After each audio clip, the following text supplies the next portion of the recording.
Hi guys! Kamusta po kayong lahat? So ngayon ay gagawa po tayo ulit ng general love reading. At sa mga bago lang po sa channel ko, don't forget to hit like and subscribe para po updated kayo sa videos na i-upload ko.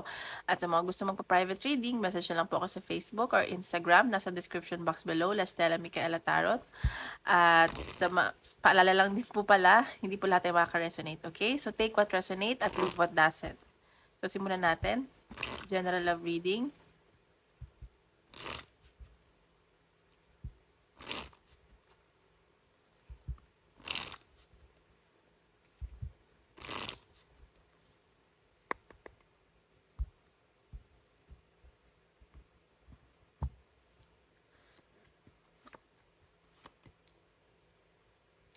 Okay. So, sa nakikita ko, meron dito temptation sa side ng person mo. Pero naguguluhan siya at nasasaktan siya ngayon kasi parang dahil sa pamilya niya din. Ganon. At sa nakikita ko, may money involved dito. Okay, baka may business kayo ng person mo, ganyan. At sa natatakot siya na baka i-betray mo siya. Ganon. Or i-betray ka niya. Ganon yung nasa sense ko. May nakita din ako dito ng temptation. Yan.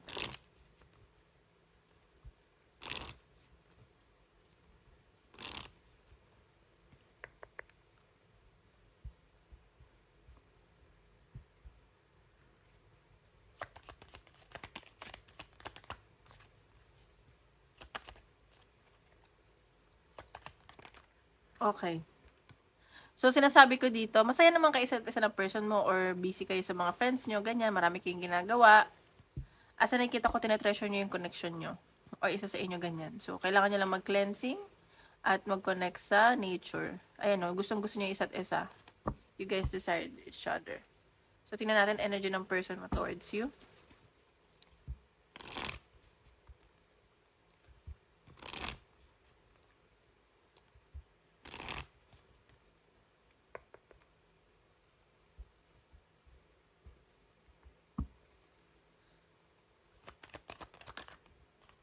Oh, wow. The Lover. So, nakikita ko na mahal ka nitong taong to. At sa nakikita ko, ikaw yung perfect na tao para sa kanya na gusto din niya makasama. Ayun, siguro may nakikita ako na marami kayong kailangang pagdaanan siguro. Ayan, malayo pa. Parang sasabi nga, malayo pa pero kakayanin. Ganon.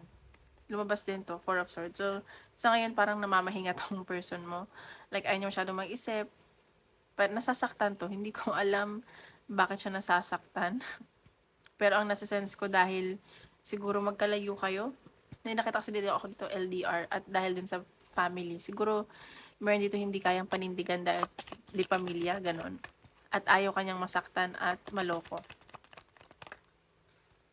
Eight of Cups. Okay, so gusto nitong person mo lumayo sa'yo. Pero ikaw yung nagpapasaya sa kanya. Ikaw yung nagbibigay ng liwanag sa buhay niya. Basta you're brightening up his or her day.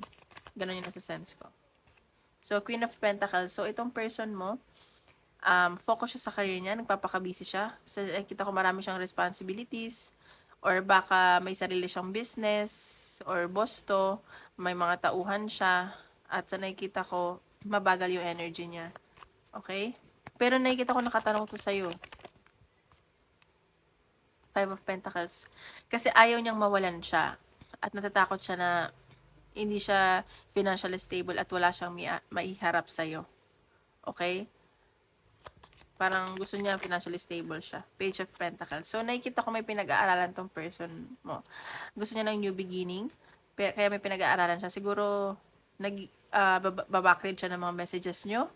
Or, may mga inaalam siya tungkol sa'yo. Ganon yun nasa sense ko. Ayan. Eight of Swords. So, itong person na to, stuck to sa'yo. Hindi siya makawala. At sa nakikita ko, gusto niya ng magpakatotoo sa sarili niya. Pero hindi niya alam kung paano. Sa nakikita ko sa may tinatagong nararamdaman dito. At nagbubulag-bulagan, ganon. Takot sa mga sasabihin ng ibang tao, ganyan. Okay, so ayan, Four of Wands. So, sa side ng person mo, baka magkita kayo. May celebration ako nakikita. May pag-travel din. So, ayan. Baka basta may celebration. Magkikita kayo. siguro nag-aantay siya. Ayan o, the Empress. Oh my God.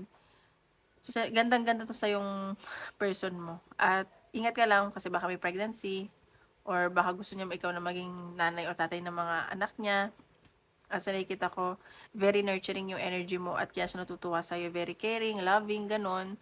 At like, ano ka, wife material and mother material. So, Seven of Pentacles. So, nag-i-invest tong taong to sa'yo.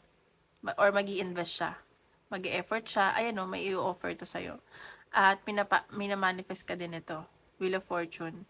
Sa nakikita ko may swelteng paparating sa inyo. Pero pabago-bago yung energy ng person mo. Kasi, parang feeling niya, heaven ka, lupa siya. Parang ganon.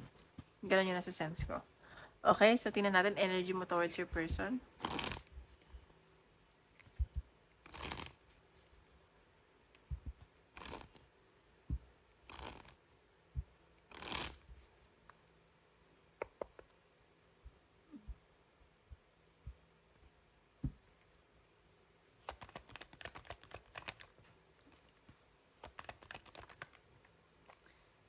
Ayan, Queen of Wands. So, sa nakikita ko dito, ikaw very like passionate at attracted sa person mo. At yun nga, gandang-ganda siya sa'yo. Parang yung ano mo, like demure, ganon. Parang very feminine. At alam mo yung pero masiyahin, ganyan, justice. Pero ikaw, sa nakikita ko, meron kang kailangan i-weigh dito. Like may kailangan kang itimbang. May pag-iisipan ka, may kailangan kang pag-isipan sa connection ng person mo. Knight of Swords. See, parang ikaw yung gagawa ng move or gusto mong gumawa siya ng move. Sa nakikita ko, nagpapakatalino ka eh. Okay? Ace of Wands. So, baka may pag-travel sa side mo, baka pupuntahan mo siya. May nakita din akong communication. Ayan. So, may movement na mangyayari. Ayan. So, ingat lang kasi may temptation din. Seven of Pentacles. So, ayan. Invested ka dito sa connection na to or mag-e-effort ka din? Parehas kayo? Both kayo mag-e-effort at tawag dito, mag-i-invest sa connection. At magbubunga yun. Okay, that card. So, may nangyaring ending sa side mo. So, gusto mo ng new beginning. At sa nakikita ko, it's for your own growth. May rekindling at reconciliation ako nakikita. Three of Cups. See? So, baka kaibigan mo to or gusto mo magsimula mo na kayo as friends. And so, baka dating kayo or basta may magaganap na celebration. Siguro sa mga susunod na araw, magkikita kayo, ganon. The Devil. So, ingat lang kasi may nakita ko baka ma-obsess ka or parang may toxic energy, ganon. Ayaw mo kasi ng toxic. Oh my God, parehas ka na energy the lover. So, ayan. So, baka maging okay naman yung connection nyo. Kailangan nyo lang ng communication sa nakikita ko. At gusto yung isa't isa. See? Mahal mo siya at mahal. Oh, see? Parehas kayong sensitive at mabait. So, Queen of Cups, Ten of Cups. Ten of Pentacles. Wow, ang ganda naman ito. So, long-term commitment. So, mahal niyo isa't isa. Sana sa sense ko. At gusto niyo na to at long-term commitment. Okay? So, tingnan pa natin.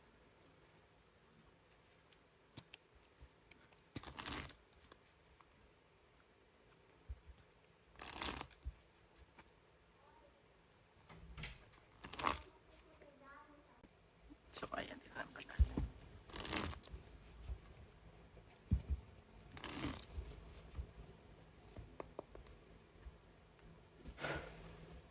So, tingnan pa natin.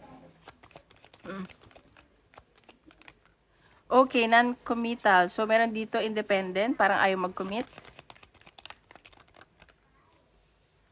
Pero, I mean, like, ayaw mag-commit basta-basta itong taong to. Pero, isa sa inyo, magte-take ng chance. Parang susugal para sa connection nyo.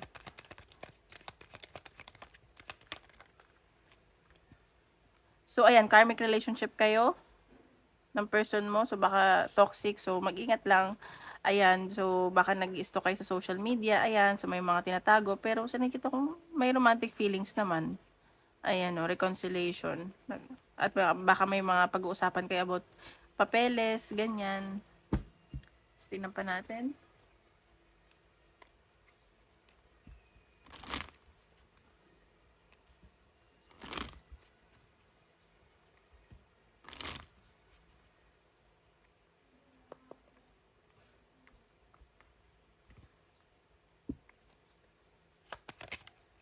Overload. So, iba dito, medyo busy na sa work at pagod na. Ganyan kita ko. Na-overwhelm sa trabaho or may na-overwhelm dito sa connection nyo. Ayan, may nai-stress. Ayan, pero sa nakikita ko may ano ba to? Peace offering or may magbibigay ng regalo. Ayan no, may souvenir. So may gift. So kahit na-stress ka, matutuwa ka kasi may gift. Okay? So iba dito parang magbubulag-bulagan, medyo awkward, pero magiging masaya naman. Pero magiging masaya. Ay, nahulog, sorry. So tingnan natin advice. Universe.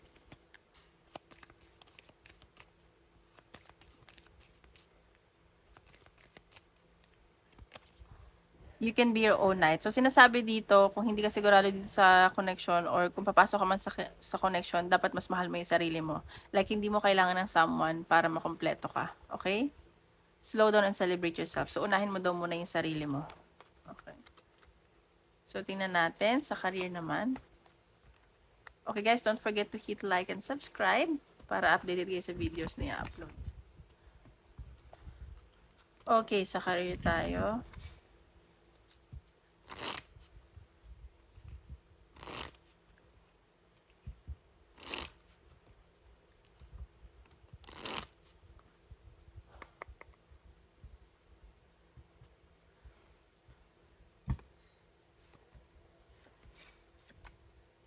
Okay, sa nakikita ko, medyo may mga delay lang dito sa, saan to? Sa career mo. Or medyo walang okay yung communication kasi may bagong paparating para sa'yo. Ayan, so parang tinatamad ka, ganyan. Sa nakikita ko, nagpapakabait ka pa rin. Parang, nalulumo, ganun. May conflict at may pagtatalo dyan siguro sa kumpanya nyo. Dahil sa isang babae, kaibigan mo. Ayan.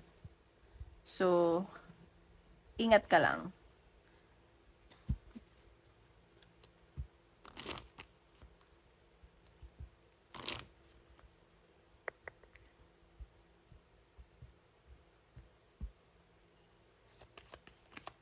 May mga black, oops, sorry, electric fan kasi ising ko.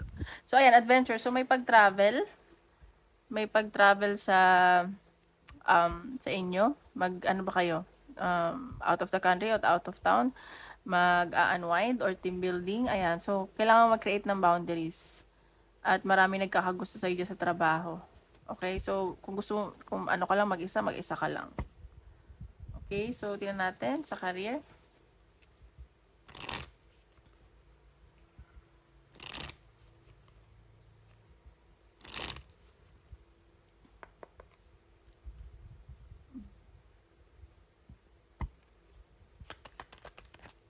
Oops.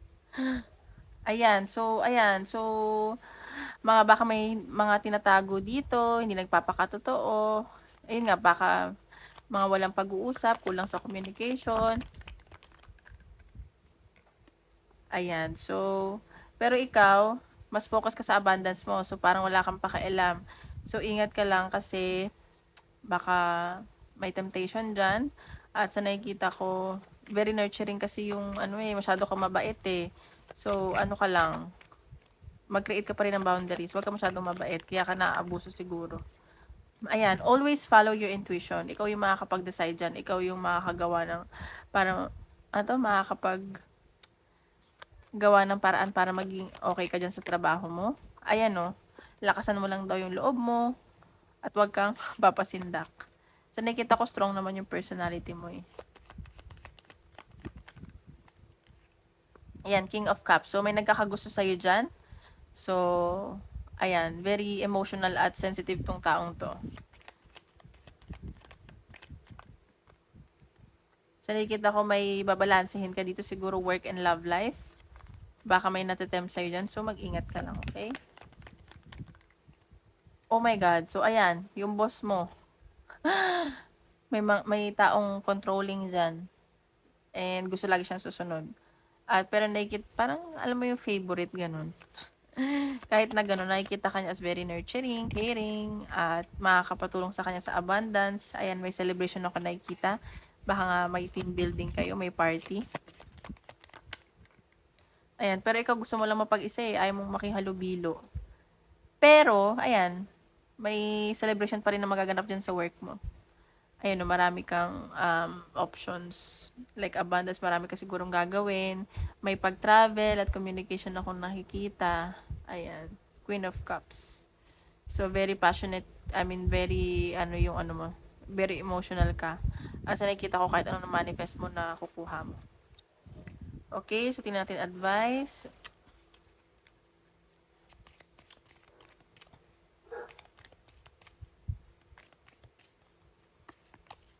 All is possible. So, choosing your path. So, sinasabi dito, kahit anong tahakin mong path, ay magiging okay.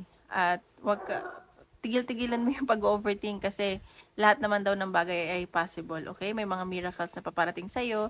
Expect the wondrous emerge. So, hindi mo to mga inaasahan na blessing na paparating. Okay? So, now, isip ka ng question, tinatingnan ang sagot ni universe.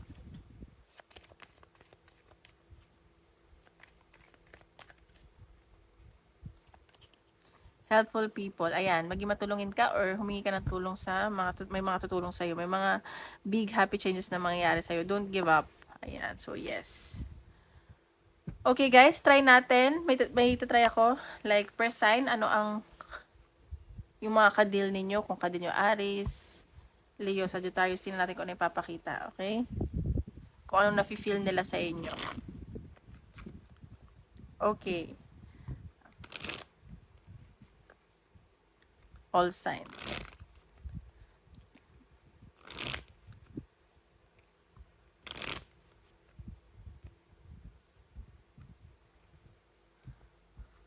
Okay, if kadil ninyo ay Aries, tingnan natin.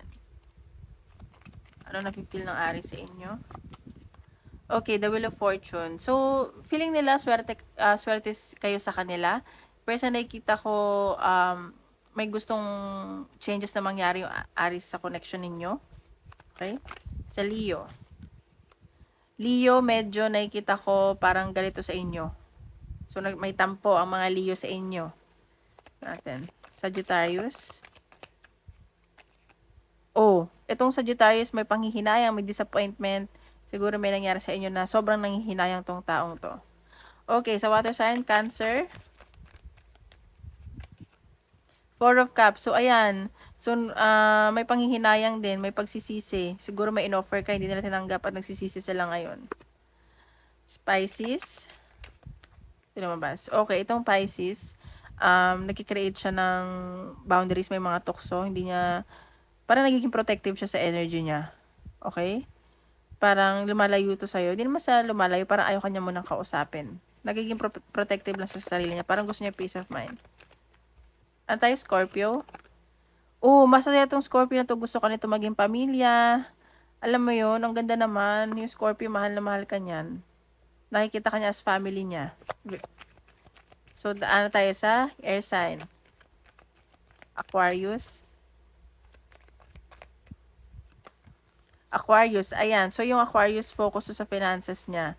Kasi parang hindi okay yung finances niya. So, parang ayaw niya nang kausap ngayon. Alam mo yun. Parang lugmok to dahil sa finances niya. Sorry guys, naputol. So, yung Libra, may na-manifest ka nito. May gusto siyang mangyari sa connection nyo. Napapanaginipan ka pa siguro nito. Aquarius, Libra, Gemini. Gemini, ayan. So, may reconciliation na paparating sa inyo. May new beginning. Okay, sa ano tayo? Earth sign. Ano ba to? Capricorn. Capricorn, siguro lumalayo to sa'yo or hinahabol ka nito. Action-oriented to eh. Sa nakikita ko, hahabulin ka niyan. Virgo. Ayan, mag-offer sa'yo yung Virgo. Siguro may date kayo ngayon or may pupuntahan kayo. Manliligaw mo ba yan? Okay, ano tayo? Saan tayo? Sa Taurus. Ayan, Taurus, Ten of Pentacles, focus to sa gusto niya long-term commitment. Nakikita ko masaya naman to sa'yo. At nakikita ka niya as pang long-term commitment na as family niya. Ayan, masayang masaya sa'yo ang Taurus. Okay, yun lang guys. Maraming salamat po.